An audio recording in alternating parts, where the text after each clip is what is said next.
Assalamualaikum warahmatullahi wabarakatuh. Saya seorang perwakilan dari tim akan menyingkap sebuah kasus yang di sekitar kita ini sangat marak terjadi, yaitu kasus bullying atau bisa kita sebut secara kasar adalah penyiksaan. Check this out.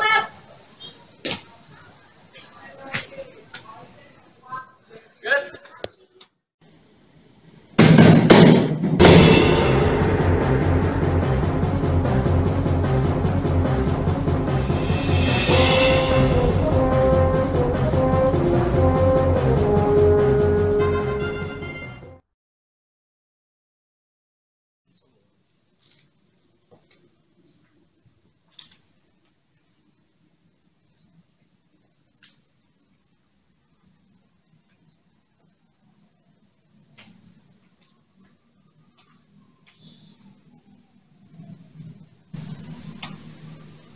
Penyiksaan. Penyiksaan adalah suatu tindakan yang bertentangan dengan hak asasi manusia yang telah diberikan oleh Tuhan Yang Maha Esa. Selain itu, penyiksaan juga bertentangan dengan Undang-Undang Dasar yang berlaku di Indonesia, yaitu pada pasal 28G ayat 2. Namun, penyiksaan masih marak terjadi di Indonesia, terutama di kalangan remaja. Sangat miris memang, tapi itulah faktanya yang terjadi di Indonesia. Pada kesempatan kali ini, kami akan menelusuri salah satu penyiksaan yang terjadi di kalangan remaja.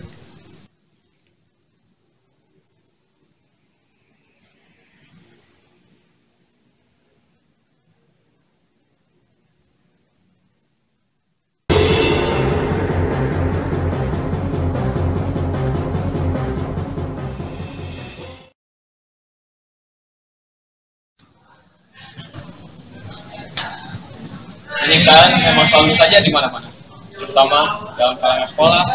Anak remaja kali ini benar-benar penyiksaan selalu saja terjadi. Hal ini memang terjadi biasanya di kalangan remaja, karena mungkin masalah pribadinya, atau mungkin masalah kelompoknya, atau mungkin juga karena masalah iseng atau masalah hal yang sepele.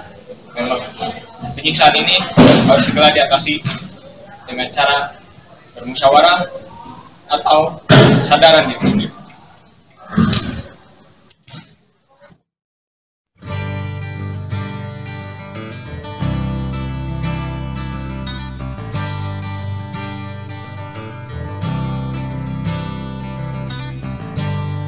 Remaja merupakan masa-masa di mana seseorang sedang mengalami masa-masa labil.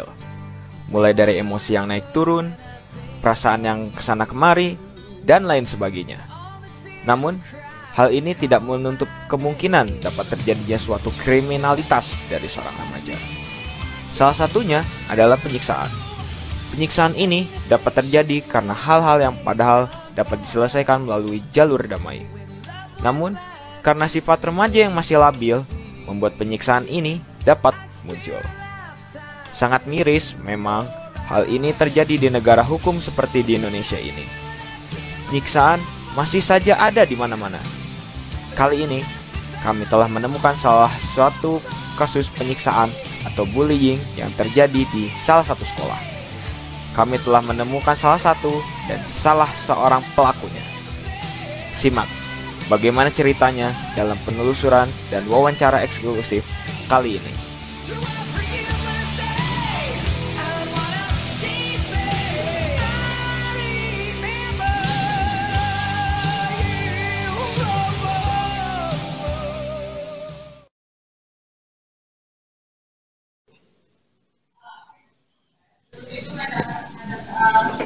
Ya, kita di sini akan mewawancarai salah seorang siswa yang berasal dari sekolah menengah atas yang katanya melanggar pasal 28G ayat 2 Undang-Undang Dasar. Kita ingin lihat bagaimana ya kira-kira dia melaksanakan hobinya tersebut, yaitu menyiksa orang. Mari ikut saya.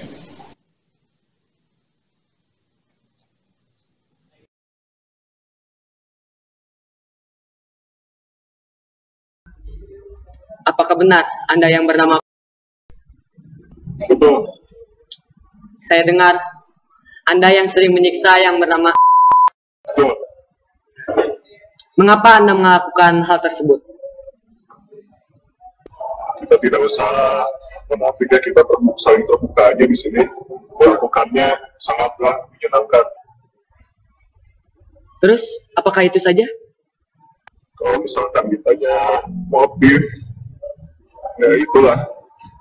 Mungkin hanya untuk kesenangan batin saya saja belaka. Sejak kapan? Sejak kelas 10 semester 1. Saat dimana saya menemukan hal menyenangkan ini, yang mana sekarang ini menjadi rutinitas saya selama 1 tahun. Oh, gitu. Terus, bagaimana cara Anda melakukan hal tersebut? Sederhana saja sih sebetulnya. Hal yang saya temukan ini adalah kenyataan bahwa korban saya ini orangnya kagetan. Ya, sudah ketebaklah apa yang saya dan kawan-kawan saya lakukan untuk mengganggunya. Namun dibanding yang lain, saya akui memang saya lah yang paling agresif dalam mengganggunya.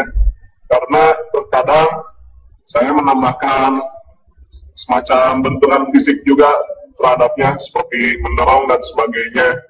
Yang seiring 1 tahun berjalannya waktu, saya pastikan semakin tertanam ketakutan dan ketidakpedean dalam dirinya, dilihat dari perubahan sikapnya sehari-hari. Apakah Anda menyesal melakukan itu? Ditanya seperti itu, mungkin dengan usainya bully yang saya lakukan padanya sejak beberapa bulan lalu, mungkin itu adalah implementasi dari penyesalan saya. Terus, mengapa Anda menyesal? Ya, bukannya itu sangat menyenangkan untukmu? Ya, karena saya sadari tidak ada orang yang pantas diperlakukan seperti itu. Tapi dari segala yang telah terjadi, yang sudah lalu biarlah berlalu. Selalu ada hikmah yang bisa dipetik, bahkan bagi dirinya sendiri.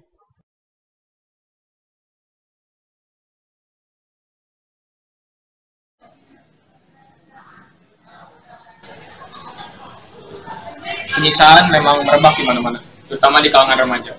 Kita tahu sendiri bahwa kalangan remaja ini merupakan masa-masanya yang masih labil.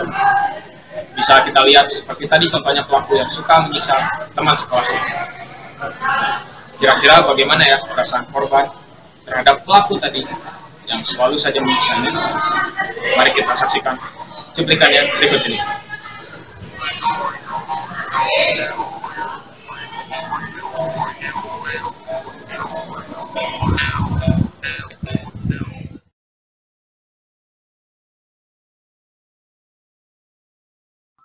Selamat siang, Dek. Kami dapat kabar dari orang-orang di sini gitu, kalau Anda itu korban dari bully, penyiksaan, ya bukan penyiksaan juga, karena bully dari saudara. Nah, mulainya gitu. Gimana Ade ini bisa kenal sama sampai dia itu berani sampai bully Ade? Namanya saya juga belum tahu, kami teman sekolah. Saya tiba-tiba dia itu kayak hobi banget gitu, menggebrak, memukul, mendorong, menentuni, dan berbagai penyiksaan fisik yang keras lainnya. Awalnya saya kira bercanda, tapi ternyata lama-kelamaan kian menjadi, dan akhirnya menjadi dalam bentuk bullying bersiksa. Gitu ya. Pernah kepikiran nggak sama Anda untuk ngelaporin perbuatan saudara ini ke BK atau siapa orang tua Anda misalnya gitu? Pernah terpikir, tapi saya pikir gitu nanti akan ada dampaknya juga ke juga gak enak aja kan, soalnya kita teman sekolah. Jadi saya berpikir untuk lebih baik gak usah melakukan. Ya gitu. Kita juga tahu kan semua orang punya hak asasi manusia. Lalu kenapa? Apakah Anda ini pernah melawan itu atau membela diri? Saya pernah mencoba begitu, tapi ternyata memang saya tuh lemah. Jadi akhirnya saya jadi pihak yang tertindas, saya yang terbuli dan saya tidak bisa melawan. Gitu. Coba melawan ya pernah, tapi gak kuat juga ya. Nah menurut Anda ini sangat mengganggu nggak? mengganggu sekali. Tadi Anda bilang Anda itu merasa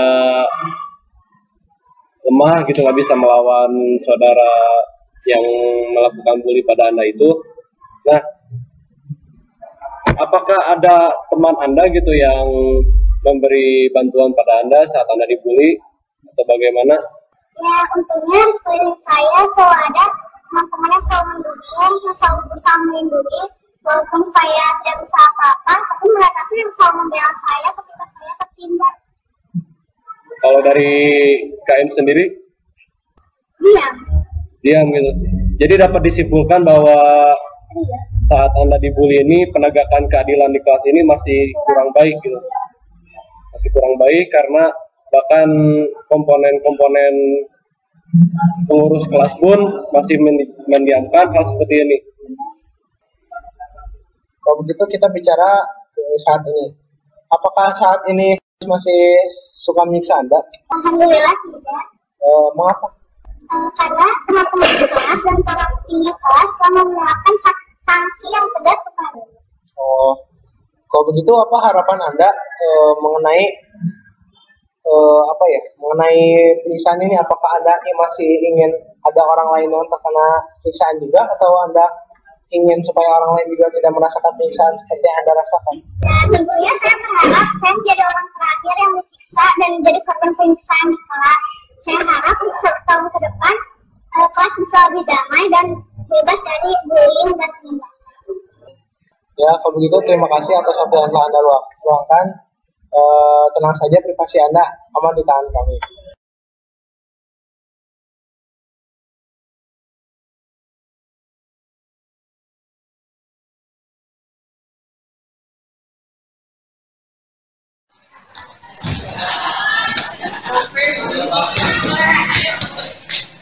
Ya, remaja memang masih yang labil, tapi bukan berarti remaja itu tidak bisa mengendalikan emosinya.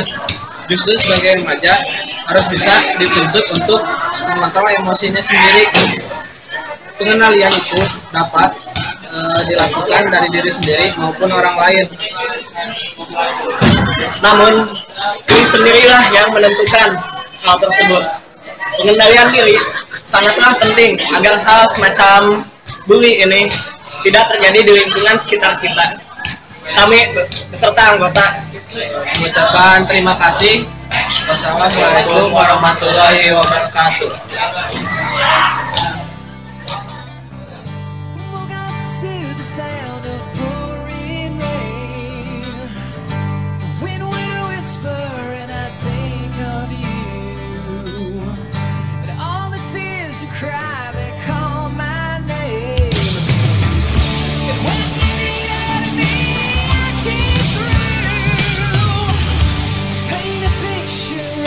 Days gone by when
Ada ini korban dari bulinya penyiksaan yang ya.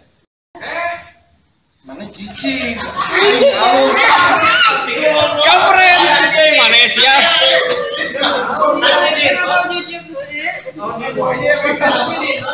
Capek kalau 9 kali. Oh, di luar.